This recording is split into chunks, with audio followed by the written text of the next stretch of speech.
24 miles in 8 hours. That is how far a D&D character is supposed to be able to walk in a single day according to the travel pace rules in the 5e Player's Handbook. Unlike some other 5e rules, the math for this one actually kind of checks out because 1 mile in 20 minutes is a really universal walking pace for an adult human. So it all makes sense on paper, but on foot might be a different story. I have no idea if I can really go 24 miles in a day without at least gaining a few levels of exhaustion. But hey, I'm Bob and I make D&D videos about homebrew, modules, and occasionally testing out these rules in real life, all in the name of us learning how to have more fun playing D&D together. Just kidding, I have to get the camera.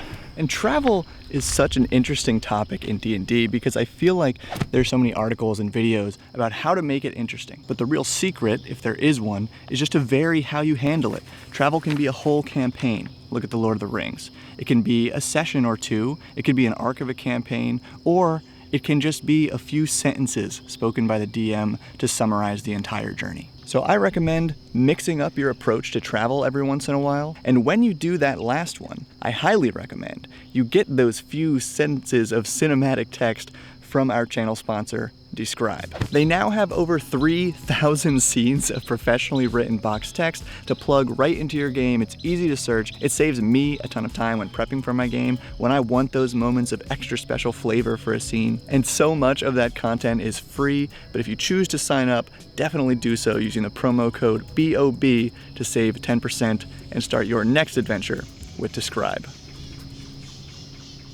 Wow, that's a loud bird. All right, and this is not the next scene I had planned to film, but I had to stop and get this on camera. Super cool wetland that I did not know I would find. And the crazy part to me is that the water level here on the right is pretty much just as high as the trail. So I'm really glad it didn't rain last night. But anyway, let's talk for a minute about a forced march. What I always assumed for a long time was that the characters are literally walking just 8 hours straight, but in preparation for this video, I realized that's kind of ridiculous. Yes, they sleep for an 8-hour long rest. Yes, they can walk for 8 hours during the day, or travel by some other means, of course. But they still have another 8 hours of their day, so rather than trying to walk 8 hours straight, which I'm sure would be completely exhausting, instead what I'm trying to do is just take breaks as needed. But I'm gonna be giving updates throughout the day as we move along. Whoa. I've never been on this part of the trail, so I'm discovering all kinds of stuff. I actually feel a little bit like Sam in that one scene of Lord of the Rings. If I take one more step, it'll be the furthest from home I've ever been. But yeah, look at this. I don't know what's in there. I don't see a lock on that door, but that's not what this video is about. But now, the burning question that I feel like a lot of people are wondering is how much is he carrying? Because of course adventurers have all this gear with them, oh my gosh, blah. But no, I'm really only testing the walking part here, guys. Trying to reduce the number of variables that could affect this walk, just to see if it's possible for me to go 24 miles in 8 hours. So I'm traveling as light as possible. I have this small drawstring bag. I have a large plastic bag in there should it suddenly decide to start raining. I have the tripod that I'm using to hold my camera. I have my camera, an extra battery for that. I have my microphone, an extra battery for that, an extra memory card. I have a backup camera in the form of a Google Pixel cell phone. I have my actual cell phone.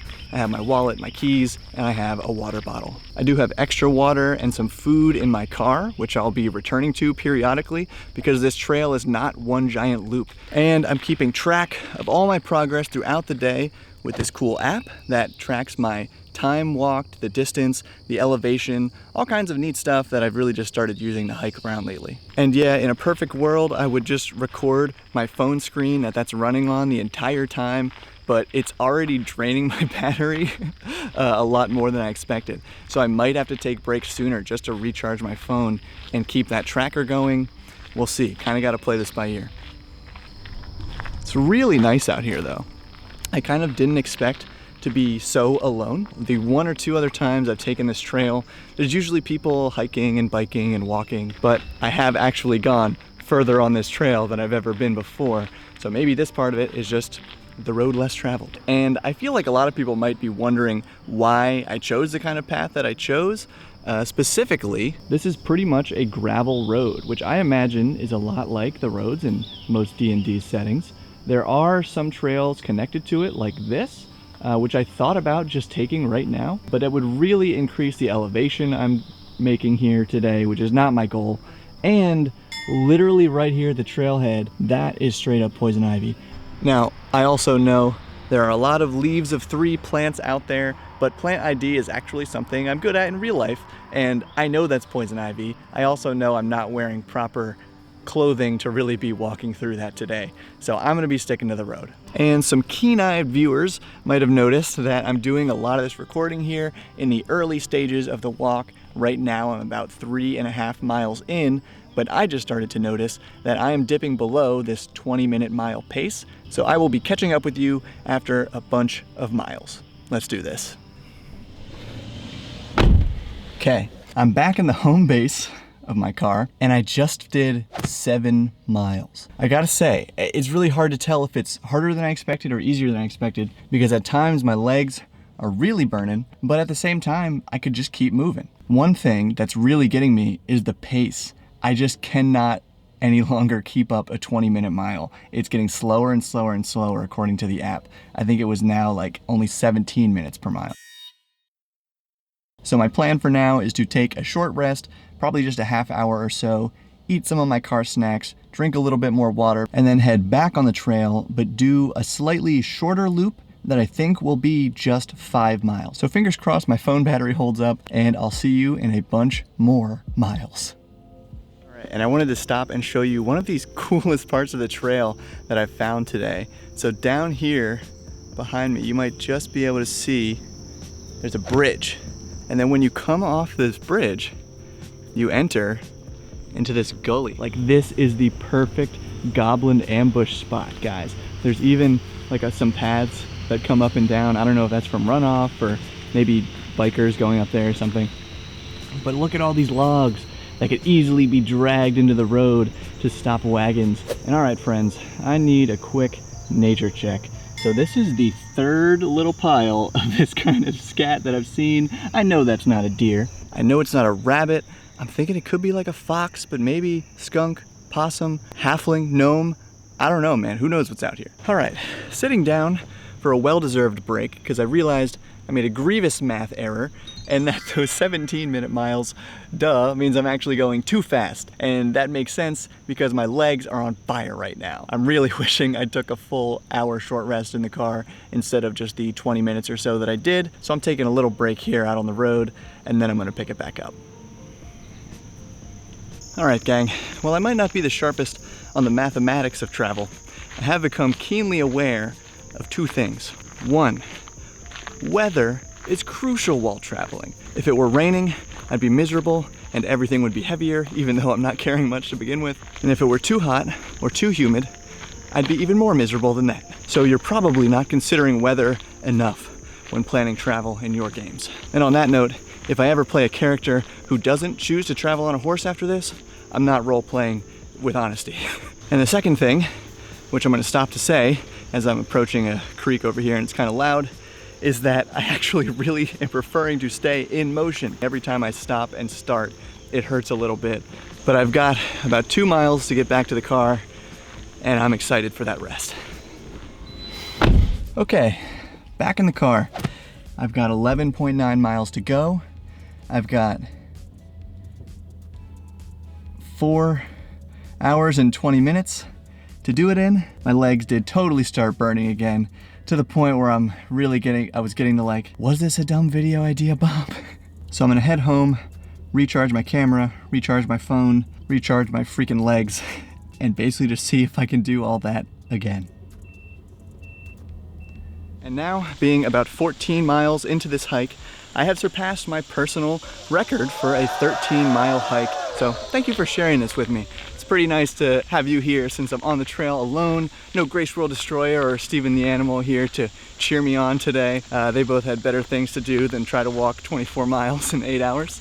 And this is also a good time to point out that I did do a pinch of research for this video. Also came back to this cool abandoned building because I had to. But yeah, thru hikers on the Appalachian Trail, which is a 2,200-mile trail along the Appalachian Mountains from Georgia to Maine in the United States, go about 16 to 20 miles, at least from what I was able to find online. These people are carrying all of their provisions for at least a few days to maybe a few weeks at a time, but they're still carrying less than a D&D adventurer probably is, with heavy things like armor and weapons to defend themselves. And of course, like everyone says in the comments of these videos, it's a fantasy game.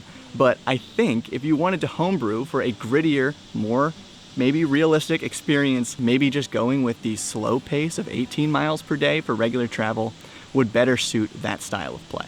All right, and I'm coming at you with another nature check here. Check this out. This is a wild strawberry. I didn't think these were still in season because I've been seeing the plant, but not the fruit anywhere. And I'm not gonna eat this guy because it's like the only one I've seen all day. And one more nature check for you.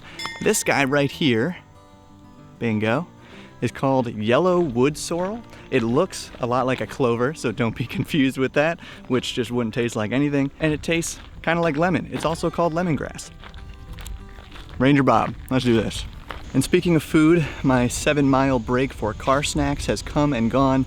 I decided not to stop there very long because I am at a point now where I'm just kind of at a plateau of pain in my legs. And every time I stop though, and then have to get going again, I don't like it. And right here, I am 9.4 miles into this 11.9 mile stretch. And I have like an hour and 15 minutes until I hit that 8-hour walking time spot. And so now that I'm beginning the home stretch, I want to take a minute to thank all the Bob World Builder patrons. Without your support, I wouldn't be able to just spend a day walking in the woods, so thank you so much.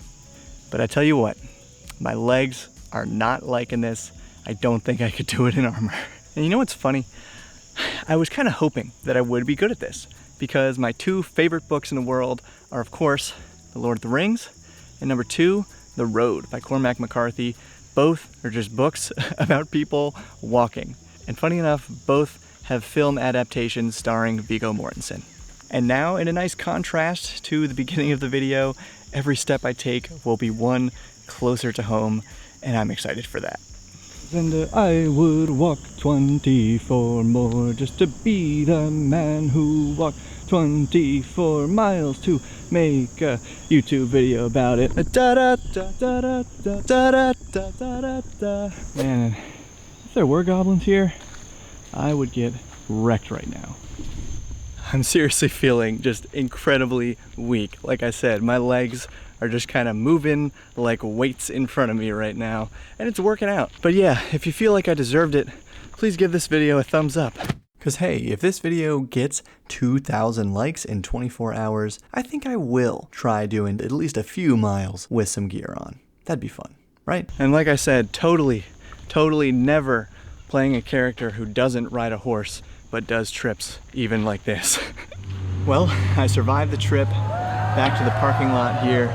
And the crazy thing is, I actually wrapped up this trip at exactly 12 hours from when I began this morning. The actual walking portion, of course, came in at under 8 hours, which kind of blows my mind for how taxing that actually was. If anything, I feel like travel pace should probably be based on a character's constitution score. So do check out the video where I tried to calculate mine. And while I do plan on repeating a bunch of the videos in this series with some kind of gear on, will I repeat this one? Keep building, everybody.